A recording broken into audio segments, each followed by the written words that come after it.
Hostinger est un hébergeur avec un très bon rapport qualité-prix. Il a de bonnes performances pour un tarif qui est accessible même pour des débutants et vous avez un support client en français 7 jours sur 7. Dans cette vidéo, on va donc voir comment installer WordPress sur Hostinger et on va découvrir le HPanel, c'est-à-dire les différentes options pour votre hébergement. Et si vous n'avez pas encore pris votre hébergement chez Hostinger, vous avez un lien en description pour obtenir 10% de réduction. On est donc sur la page d'accueil d'Hostinger. Quand vous allez dans hébergement, vous avez hébergement web ou hébergement WordPress. Je vous conseille d'utiliser hébergement WordPress puisque pour le même prix, vous aurez un serveur qui sera configuré et optimisé pour la rapidité sur WordPress et surtout vous aurez un support client qui est expert de WordPress et donc qui pourra vous aider selon vos problématiques. On va donc sélectionner cette option, on va descendre un petit peu et on va voir les différentes offres. On a l'offre la plus populaire qui est à 2,59 € par mois.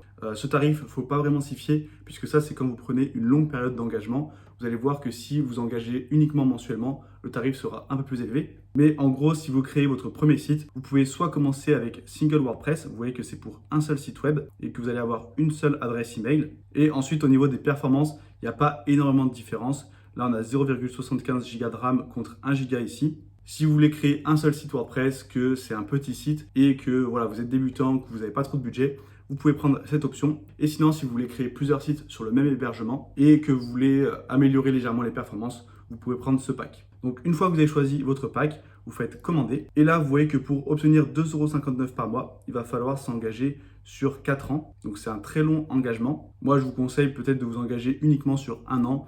Si c'est un nouveau projet, vous n'êtes pas sûr de faire ça pendant très longtemps. Comme ça, vous avez le tarif avantageux et vous n'êtes pas engagé pendant 4 ans. Vous voyez qu'ensuite, ça passe à 7,49 € par mois le 08/02/2024, donc dans 1 an. Et on a le nom de domaine qui est gratuit. Donc ça, c'est l'URL de votre site. Moi, je vais sélectionner ce plan. Ici, vous avez juste à créer un compte et à valider le paiement. Et on se retrouve juste après. Une fois que vous avez confirmé votre paiement, que vous avez créé votre compte, vous allez vous retrouver sur cet assistant de configuration pour installer WordPress. Il vous suffit ici de cliquer sur Commencer maintenant. Ensuite, on a quelques questions pour personnaliser l'installation, mais ce n'est pas très important. Moi, je vous conseille de directement cliquer ici sur Ignorer. Je ne veux pas d'expérience personnalisée. Et nous, on va sélectionner Créer un nouveau site web. Et vous voyez que vous pouvez également faire une migration. Si vous avez un ancien hébergeur, que vous souhaitez changer d'hébergement, eh bien, vous allez pouvoir faire directement la migration. Nous, on va créer un nouveau site. On va sélectionner WordPress. Et ici, on va devoir créer les identifiants de connexion à WordPress. On a l'email de l'administrateur qui va être par défaut l'email de votre compte Hostinger. Et ici, vous allez devoir définir un mot de passe. Et ensuite, vous pouvez faire continuer. Ici, vous pouvez directement installer des extensions. Nous, on va faire passer, je gérerai les extensions plus tard. Pareil, on peut nous proposer d'installer un thème, mais là, ce n'est pas forcément les thèmes que je vous recommande. Donc nous, on va sauter cette étape. Ici, on arrive sur le nom de domaine, c'est-à-dire l'URL de votre site. Et là, on a 3 options. Soit vous obtenez votre domaine gratuit, donc c'est prévu avec tous les plans d'hébergement. Vous avez un nom de domaine gratuit pendant 1 an. Ensuite, vous pouvez acheter un nouveau domaine ou utiliser un nom de domaine que vous avez déjà acheté précédemment. Et donc, vous allez faire un transfert vers cet hébergeur. Nous, on va faire obtenir un domaine gratuit. Et ici, je vais pouvoir rechercher, par exemple, Easy WordPress. Et là, moi, je vais prendre .eu pour éviter que ça soit déjà pris, puisque .fr, je l'ai déjà. Mais vous, prenez des extensions de domaine qui sont assez communes, donc .fr ou .com. Évitez les extensions de domaine un peu originales comme celle-ci. À part pour des projets très précis, il vaut mieux rester sur du .fr ou du .com. Ensuite, je fais rechercher. Là, on me dit que le nom de domaine est disponible, donc je peux faire continuer. Là, on a quelques informations sur le serveur, c'est pas très important. On fait finalisation de la configuration. Et là, on a quelques informations complémentaires à remplir pour l'enregistrement de notre nom de domaine. Ça va varier en fonction de l'extension de domaine que vous choisissez. Moi, là, c'est parce que c'est un .eu, mais si c'est un .fr ou .com, il ne me semble pas que vous aurez ces informations à remplir. Voilà, je me mets dans tous les cas en France. Là, je vais devoir entrer des coordonnées de contact. Et ensuite, j'ai mon site qui est en cours de création. Donc là, vous voyez qu'il y a l'installation qui est en cours. Et pendant que ça s'installe, je vous invite à télécharger gratuitement les 17 ressources WordPress indispensables. C'est une liste des meilleurs thèmes, outils et plugins pour bien débuter sur WordPress. C'est le premier lien en description et vous pouvez l'obtenir gratuitement. Et voilà, WordPress est installé sur Hostinger. Maintenant, soit je peux directement accéder à mon site WordPress. Là, hop, on va cocher cette case pour vérifier que je suis un humain. Et on va accéder directement à mon site. Et j'arrive directement ici sur un article de blog que je peux personnalisé. Et vous voyez que là, pour l'instant, c'est une prévisualisation du site puisque on n'a pas le nom de domaine qui est encore activé. On a preview domaine. Donc, il va falloir attendre quelques minutes. Ça peut prendre jusqu'à 10 minutes pour que votre vrai nom de domaine soit actif et qu'on n'ait plus le preview domain dans l'URL. Donc, moi, je vais fermer. Et ici, je vais aller sur le panneau de contrôle. Je vais faire gérer le site. Et là, on se retrouve sur ce qu'on appelle le HPanel.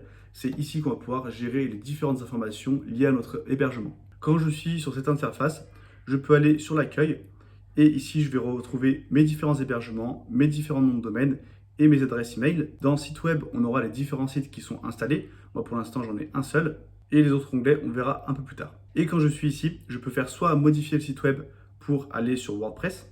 Là vous voyez que ça me renvoie bien sur WordPress et je peux faire gérer pour accéder aux différentes options. Ça c'est la page sur laquelle on était tout à l'heure. Et dans un premier temps, ce qu'on va faire, c'est qu'on va activer le certificat SSL. Ça, c'est ce qui permet d'avoir un site en HTTPS et donc d'avoir le cadenas en haut dans l'URL. Plutôt que ici, si je clique sur mon site, vous voyez qu'on a marqué non sécurisé.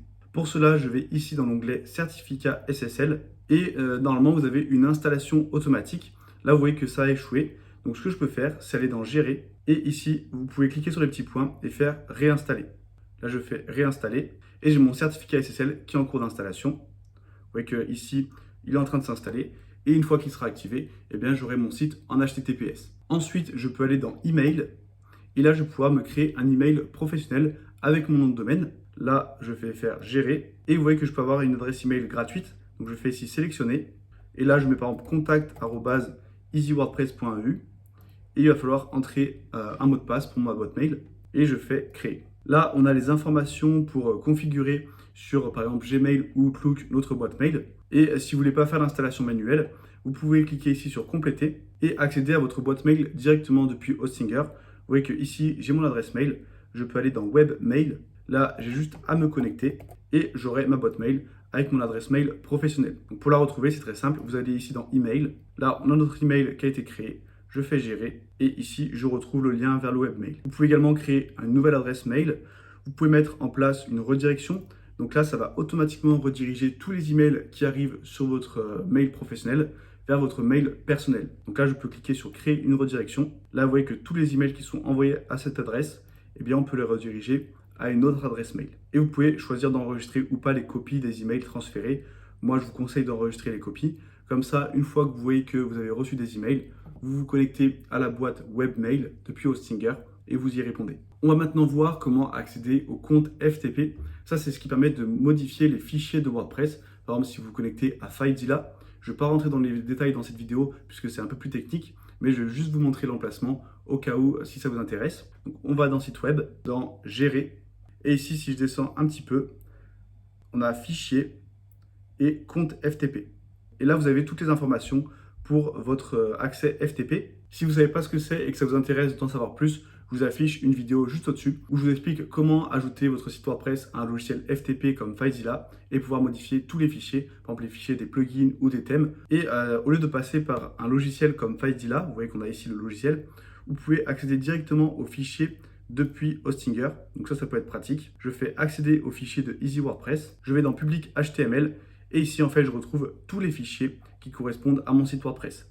Si je vais dans WP Content, dans Plugin, ici je retrouve tous les plugins qui sont installés sur mon site. Et pareil, si je vais dans Thème, je vais retrouver tous les thèmes qui sont installés. Et donc là, pour ceux qui ont des notions un peu techniques, ça va les intéresser. Ils vont pouvoir modifier les fichiers du thème. Je voulais également vous montrer comment créer un sous-domaine. Un sous-domaine, on a l'exemple ici de ce que c'est. Vous voyez que par défaut, le nom de domaine de ce site, c'est hostinger.com. Et là devant, on a hpanel. En fait, un sous-domaine, ça va être un sous-répertoire de votre site. Par exemple, moi, ça va être boutique.easywordpress.eu et ça va être une toute nouvelle installation de WordPress. Sauf que au lieu que ça soit une URL complètement différente, ça sera un sous-domaine. Donc, on aura juste un mot avant et un point. Et bien ça, vous pouvez le créer très facilement. Vous allez ici dans nom de domaine, sous-domaine. Et ici, je vais pouvoir créer mon nouveau sous-domaine. Par exemple, boutique.easywordpress.eu. Et on pourrait imaginer que sur Easy WordPress, on a juste une partie vitrine et que la partie boutique est sur un sous-domaine. Là, dans ce cas, c'est pas très pertinent, mais il y a quelques cas d'utilisation où le sous-domaine peut être intéressant. Ici, on va cocher cette case pour créer un répertoire personnalisé. On va lui donner le nom du sous-domaine. Et ça, en fait, ça va permettre de créer un nouveau fichier, un nouveau dossier dans votre répertoire WordPress. Donc là où on était tout à l'heure, dans le gestionnaire de fichiers. Et ça va vous permettre, si vous voulez modifier les fichiers, eh bien, de plus facilement vous y retrouver, puisque vous aurez les répertoires qui seront organisés en fonction des sites. Là, on va faire créer. Bon, là, j'ai un problème de serveur de nom puisque c'est une extension .eu.